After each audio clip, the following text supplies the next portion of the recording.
Cadets from 8th Regiment Advanced Camp learned how to put on protective masks and mission-oriented protective posture gear during chemical, biological, radiological, and nuclear training, otherwise known as CBRN training.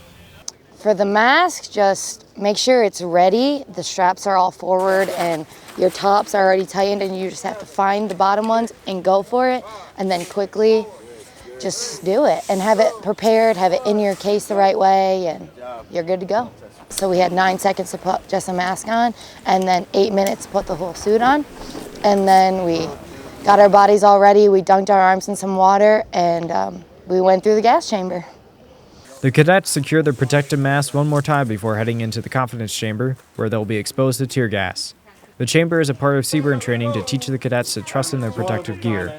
Up until the moment the cadets remove their masks, they'll be protected from the effects of the gas. The tear gas gives you a feeling like you can't breathe, but ultimately your body is breathing. It sucks. A lot of fluids come out of your face, nose, and eyes. So if you ever want to clean out your nasals, just go on in there. It'll flush you right out. Just embrace it. Everyone has to do it. You know that you're not alone. Everyone in your squad is with you. Your people in your other platoon are with you. People at this camp are with you, and everyone's got to do it, so you just got to embrace it and stay positive.